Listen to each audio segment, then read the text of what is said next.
সন্ধিয়া ভগৱানক প্ৰাৰ্থনা কৰাৰ সঠিক সময় কি? কোন সময়ত সন্ধিয়া চাকি জ্বলাব লাগে?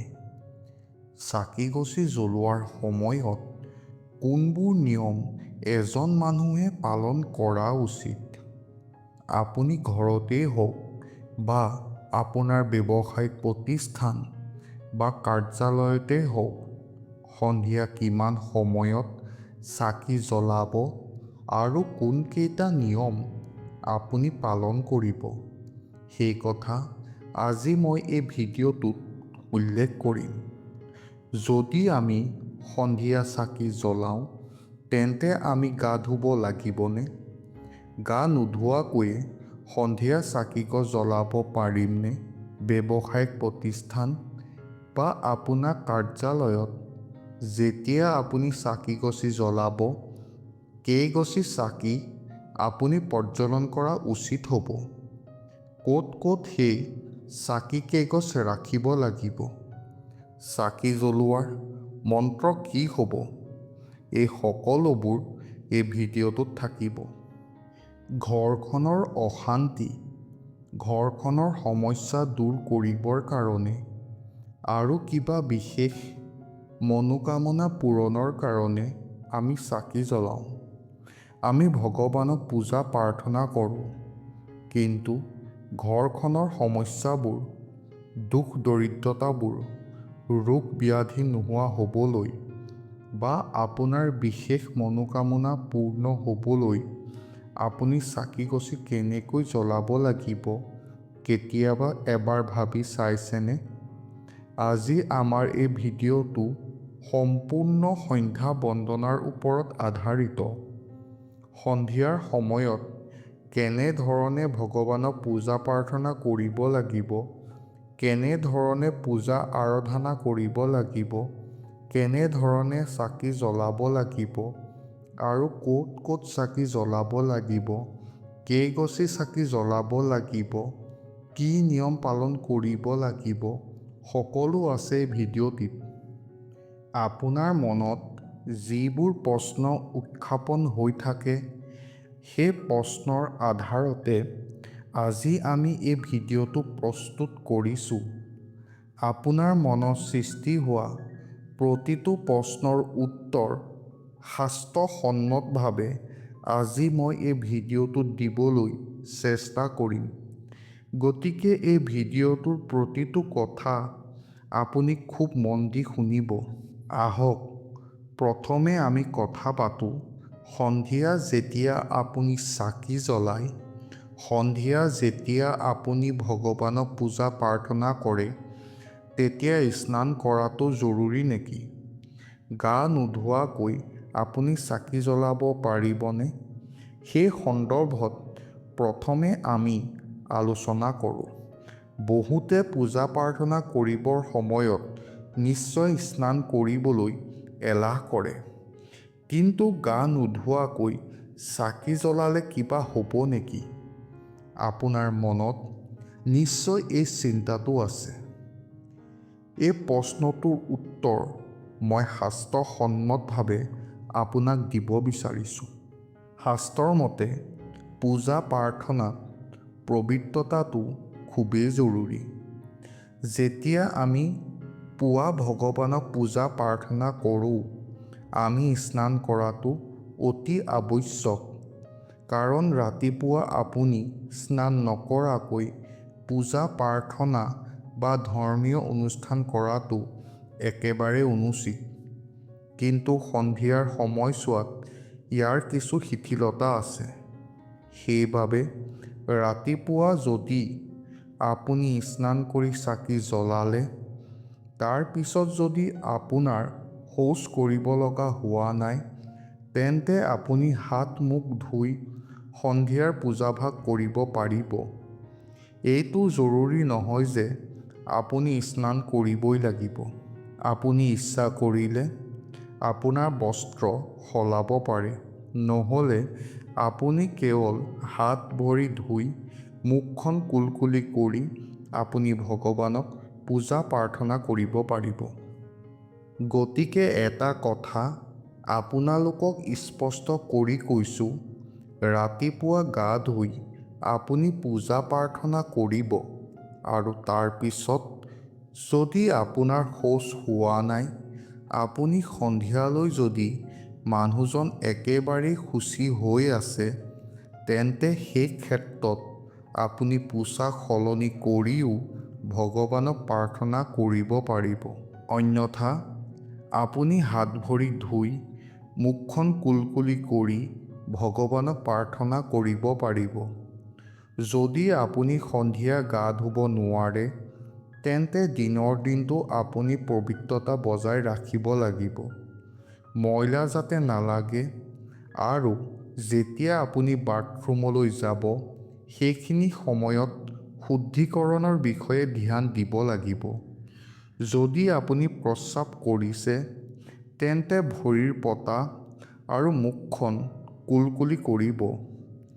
যদি আপুনি প্ৰতিবাৰ বাথৰুমলৈ যাওঁতে এনেদৰে শুদ্ধিকৰণৰ ওপৰত ধ্যান দিয়ে, তেনেহ'লে সন্ধিয়াৰ সময়ত আপুনি স্নান কৰিব লাগিব বুলি কোনো কথা নাই। আপুনি কেৱল হাত ভৰি ধুই মুখখন কুলকুলি কৰি ভগৱানক পূজা প্ৰাৰ্থনা কৰিব পাৰিব। অৱশ্যে গৰমৰ দিনত আপুনি ধুনীয়াকৈ গা পা ধুই ভগৱানক পূজা প্ৰাৰ্থনা কৰিব পাৰে। ঠাণ্ডাৰ দিনত এইখিনি আপোনাৰ বাবে শিথিল হৈ থাকিল, কাৰণ বহু কাম আপোনাৰ নিজৰ বিবেকৰ ওপৰত নিৰ্ধাৰিত। গতিকে এইখিনি আপুনি নিজেই বিচাৰ বিশ্লেষণ কৰি এবাৰ চাব। ইয়াৰ পিছৰ প্ৰশ্ন হ'ল, সন্ধিয়াৰ পূজাৰ ভাগত চাকি-গছি আপুনি কোন সময়ত জ্বলাব লাগিব? কিমান সময়ত জ্বলাব লাগিব? সন্ধিয়া পূজা ভাগৰ সময় হ'ল প্ৰদোষকালৰ সময়, অৰ্থাৎ যিখিনি সময়ত সূৰ্য অস্ত যায়। সেইখিনি সময়ত ঘৰখনত এগছি চাকি জ্বলিব লাগে। এতিয়া আপোনাৰ প্ৰশ্ন হৈছে যে সঠিক সময়টো কি?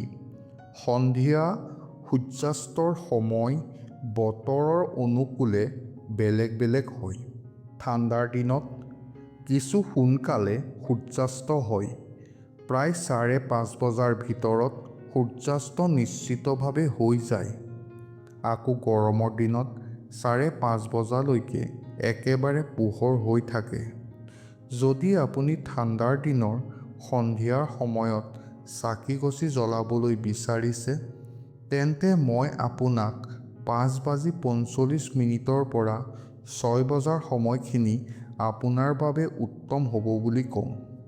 আৰু গৰমৰ দিনত যদি আপুনি চাকি-গছি জ্বলায়, তেন্তে 6:30 বজাৰ পৰা 6:45 সময়খিনি উত্তম হ'ব। যদি ভিডিঅ'টো অসমৰ বাহিৰৰ মানুহে চাইছে, তেন্তে তেওঁলোকে সেই সময়ত চাকি-গছ জ্বলাব যিটো সময়ত তেওঁলোকৰ ঠাইত সূৰ্য অস্ত যায়, কাৰণ ৰাজ্যভেদে সূৰ্যাস্তৰ সময় বেলেগ বেলেগ হয়। গতিকে সঠিক এটা সময় নিৰ্ধাৰণ কৰি দিয়াটো সম্ভৱ নহয়। তথাপিও অসমৰ ক্ষেত্ৰত এই ঠাণ্ডাৰ সময়ছোৱাত 5:30 বজাৰ পৰা 5:45 সময়খিনি উত্তম সময় আৰু গৰমৰ দিনত 6:30 বজাৰ পৰা 6:45 সময়খিনি চাকি জ্বলাবৰ কাৰণে উত্তম সময়। এতিয়া আন এটা প্ৰশ্নলৈ আহোঁ। চাকি-গছি জ্বলাওঁতে এগছি চাকি জ্বলাবনে নে তাতকৈ বেছি জ্বলাব? আচলতে কেইগছি চাকি সন্ধিয়া সময়ত জ্বলাব লাগে? শাস্ত্ৰ মতে সন্ধিয়া কালত প্ৰতিদিনে নিজৰ ঘৰৰ মূল দুৱাৰমুখত এগছি চাকি জ্বলি থাকিব লাগে। এতিয়া আপোনাৰ মনত প্ৰশ্ন আহিব, ঘৰৰ দুৱাৰমুখত সন্ধিয়া চাকি-গছি জ্বলাই ৰাখিলে কি হ'ব? চাওক, শাস্ত্ৰৰ মতে সন্ধিয়া সময়ছোৱাত মা লক্ষ্মী আৰু তেওঁৰ ভগ্নী অলক্ষ্মীয়ে ভ্ৰমণ কৰিবলৈ ওলাই যায়। যিখন ঘৰৰ মূল দুৱাৰমুখত চাকি জ্বলি থাকে, সেইখন ঘৰতে মা লক্ষ্মী প্ৰৱেশ কৰে। আৰু যিখন ঘৰৰ মুখ্য দুৱাৰত এগছি চাকি জ্বলি নাথাকে সেইখন ঘৰতে অলক্ষ্মী মানে দৰিদ্ৰতাই প্ৰৱেশ কৰে। সেইকাৰণে আপোনাৰ ঘৰখনত যাতে মহালক্ষ্মীয়ে প্ৰৱেশ কৰিব পাৰে, ঘৰৰ দুৱাৰমুখত এগছি চাকি জ্বলাই ৰাখিবলৈ একেবাৰে নাপাহৰিব। সন্ধিয়া সময়ত ঘৰৰ মূল দুৱাৰমুখত এগছি চাকি জ্বলাই ৰখাৰ সাংঘাতিক উপকাৰিতাৰ বিষয়ে শাস্ত্ৰই সিদ্ধান্ত দিছে। শাস্ত্ৰই কৈছে, সন্ধিয়া কালত যিখন ঘৰৰ মূল দুৱাৰৰ মুখত চাকি জ্বলি থাকে সেইখন ঘৰত কেতিয়াও কোনো ধৰণৰ নেতিবাচক শক্তি প্ৰৱেশ কৰিব নোৱাৰে। সেইখন ঘৰত কেতিয়াও বাস্তুদোষৰ সৃষ্টি নহয়। যদি আপুনি ঘৰৰ মূল দুৱাৰ মুখত চাকি-গছি জ্বলাই ৰাখে তেন্তে সমস্ত বাস্তুদোষৰ পৰা আপুনি মুক্তি লাভ কৰিব। যদি আপোনাৰ ঘৰখনত পিতৃদোষ আছে বা ইয়াৰ ফলত যদি অশান্তি হৈছে, দুখ দৰিদ্ৰতাই যদি আপোনাৰ ঘৰখন আগুৰি ধৰিছে, যদি আপুনি কৰা কামবোৰত বাধা আহিছে, তেন্তে আপুনি ঘৰৰ মূল দুৱাৰমুখত এগছ চাকি জ্বলাবলৈ নাপাহৰিব। এনেকুৱা কৰিলে ঘৰখনত পিতৃদোষ নাইকিয়া হয় আৰু ঘৰখনলৈ শান্তি উভতি আহে, অশান্তিবোৰ নোহোৱা হয়। যদি আপোনাৰ ঘৰখনত বিভিন্ন ধৰণৰ ৰোগ ব্যাধিয়ে দেখা দিছে, হাই কাজিয়া হিংসা দেখা দিছে বা আৰ্থিক সমস্যা হৈছে, তেন্তে প্ৰতিদিনে ঘৰৰ মূল দুৱাৰমুখত এগছি চাকি জ্বলাবলৈ আপুনি একেবাৰে নাপাহৰিব। এনে কৰিলে আপুনি সমস্ত দুখ দৰিদ্ৰতাৰ পৰা মুক্তি লাভ কৰিব। কেৱল মূল দুৱাৰৰ মুখতেই নহয়, আন দ্বিতীয়গছি চাকিও আপুনি জ্বলোৱাটো দৰকাৰ। সেই চাকিগছি ক'ত জ্বলাব লাগে জানেনে? সেই চাকিগছি জ্বলাব লাগিব আপোনাৰ ঘৰৰ সন্মুখত থকা তুলসী ভেটিৰ তলত। শাস্ত্ৰমতে যদি সন্ধিয়া সময়ত আপুনি তুলসীৰ তলত এগছি চাকি জ্বলাই তুলসীৰ তলখন যদি আপুনি পোহৰাই তুলিব পাৰে, সেইখন ঘৰত কেতিয়াও দৰিদ্ৰতাই বাস নকৰে। সন্ধিয়া সময়ত যদি তুলসীৰ তল একেবাৰে অন্ধকাৰাচ্ছন্ন হৈ থাকে, তেন্তে সেইখন ঘৰতেই হেনো স্থায়ী ৰূপত দৰিদ্ৰতাই বাস কৰে। আৰু যিখন ঘৰত চাকি-গছি জ্বলি থাকে সেইখন ঘৰত মা লক্ষ্মীয়ে স্থায়ী ৰূপত বাস কৰে। শ্ৰীহৰি বিষ্ণুৰ সৈতে মহালক্ষ্মীয়ে সেইখন ঘৰত স্থায়ী ৰূপে বিৰাজমান হয়। গতিকে সদায় চেষ্টা কৰিব সন্ধিয়া সময়ত তুলসীৰ তলত যাতে আপুনি এগছি চাকি জ্বলাব পাৰে। ইয়াৰ পিছতে আপুনি এগছি চাকি জ্বলাব লাগিব ঘৰৰ ঈশান কোণত, অৰ্থাৎ যি স্থানত আপোনাৰ মন্দিৰ, গোসাঁইঘৰ বা পূজাঘৰ আছে সেই স্থানত আপুনি এগছি চাকি জ্বলাব লাগিব। এই 3 গছি চাকি আপুনি প্ৰতিদিনে সন্ধিয়াৰ সময়ত ঘৰখনত জ্বলোৱা উচিত। যদি এই 3 গছি চাকি প্ৰতিদিনে আপুনি আপোনাৰ ঘৰখনত জ্বলাই ৰাখে, তেন্তে বিশ্বাস কৰক আপোনাৰ ঘৰৰ বহু সমস্যা নিজে নিজেই সমাপ্ত হৈ যাব। ইয়াৰ পিছৰ প্ৰশ্নটো সন্দৰ্ভত এবাৰ কথা পাতিব খুজিছোঁ। বহু মানুহে এই প্ৰশ্নটো কৰে, এই চাকিগছ কিহেৰে জ্বলাব লাগিব? মানে ধৰি লওক মিঠাতেল নে ঘিউৰে চাকি জ্বলাব? মিঠাতেলেৰে চাকি জ্বলোৱা উচিত হ'বনে নহয়? তিল তেলেৰে চাকি জ্বলাব লাগিব নে বিশুদ্ধ গাই ঘিউৰে চাকি জ্বলাব লাগিব? এই সন্দৰ্ভত কিছু মানুহৰ মাজত দুবিধাৰ সৃষ্টি হয়।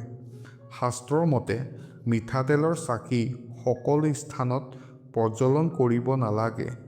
মিঠাতেলক তিতা বা কেঁহা তেল বুলি কোৱা হয়। এই মিঠাতেল সকলো সময়তে সকলো স্থানতে ব্যৱহাৰ কৰিব নালাগে।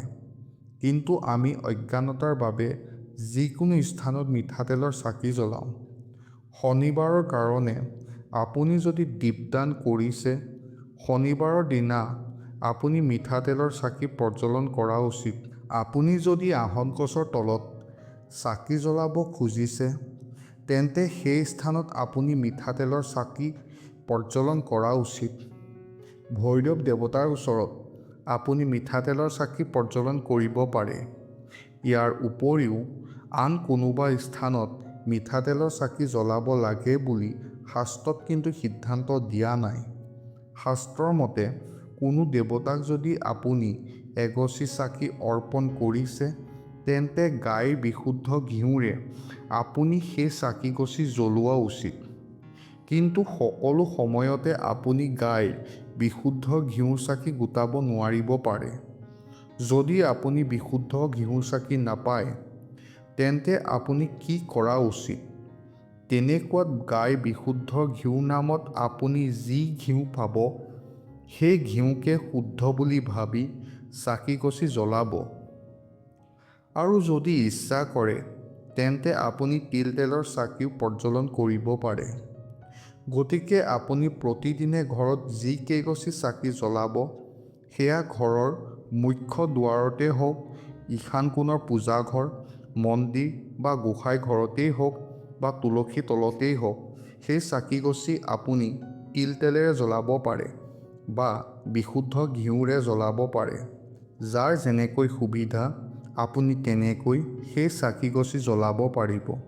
য'তেই আপুনি চাকিগছি প্ৰজ্বলন নকৰক কিয়, মূল দুৱাৰমুখতেই হওক, তুলসী তলতেই হওক বা পূজা ঘৰতেই হওক, এটা কথা আপুনি মনত ৰখা উচিত হ'ব, কেতিয়াও চাকিগছি পোনপটীয়াকৈ মাটিতে ৰাখি নথ'ব। সেই চাকিগছিৰ তলত কিবা এখন পাৰিব লাগিব, হয় কলপাত এখিলা, তাৰ ওপৰত চাকিগছি থ'ব। একো নাপালেও সামান্য কাগজৰ টুকুৰা এটা হ'লেও ৰাখিহে তাৰ ওপৰত আপুনি চাকিগছি থ'ব। কিন্তু বিধিগতভাৱে আপুনি কেইটামান চাউল ৰাখি তাৰ ওপৰত চাকিগছি ৰাখিব লাগে। নহ'লে আপুনি কেইপাহমান ফুল হ'লেও সেই চাকিগছিৰ তলত ৰাখিব লাগে। মানে ফুল কেইপাহ মাটিত দিব, তাৰ ওপৰত চাকিগছি ৰাখিব, চাউল কেইটা মাটিত দিব, তাৰ ওপৰত চাকিগছি ৰাখিব। একো নহ'লে কলপাত এখিলা কাটি হ'লেও কলপাতখিলাৰ ওপৰত চাকিগছি ৰাখিব। কিন্তু যিকেইটা চাউল আপুনি চাকিগছিৰ তলত ৰাখিব, সেই চাউলকেইটা যাতে অখণ্ডিত হয়। খণ্ডিত চাউল মানে ভগা চাউল নহ'ব, নভগা চাউলহে আপুনি ৰাখিব। বিশ্বাস কৰা হয় যে ভগা চাউল যদি পূজাত ব্যৱহাৰ কৰা হয়, তেন্তে সেই পূজা হেনো সম্পূৰ্ণ নহয়। কিন্তু খালীকৈ যদি আপুনি মাটিত চাকিগছি ৰাখি ভগৱানক পূজা কৰে, তেন্তে ঘৰলৈ দৰিদ্ৰতা আহে বুলি বিশ্বাস কৰা হয়। এতিয়া বহুতৰে মনলৈ প্ৰশ্ন আহিব পাৰে যে আমি যি চাউল কেইটামান ৰাখি চাকিগছি তাৰ ওপৰত ৰাখিম, সেই চাউলকেইটা আমি প্ৰতিদিনে কি কৰিম? চিন্তা কোনো কাৰণ নাই। আজি আপুনি যিকেইটা চাউল ৰাখিব, কাইলৈ চাকিগছি যেতিয়া আপুনি সলাব বা চাফা কৰিব, তাৰ তলত থকা চাউলকেইটা আপুনি পক্ষীক খাবলৈ দিব। পক্ষীয়ে যেতিয়া আপোনাৰ চাউলকেইটা খাব, তাৰ পৰাও আপুনি অক্ষয় পুণ্য লাভ কৰিব। ঘৰৰ মন্দিৰত যেতিয়া আপুনি চাকিগছি জ্বলাব, সৰু এখন প্লেট ল'ব। প্লেটখনৰ ওপৰতহে আপুনি চাকিগছি জ্বলাবলৈ চেষ্টা কৰিব। কিন্তু আপুনি কেতিয়াও পোনে পোনে মাটিত স্পৰ্শ কৰাকৈ চাকিগছি নাৰাখিব। এই কথাটোত আপুনি খুব ভালদৰে মন দিব।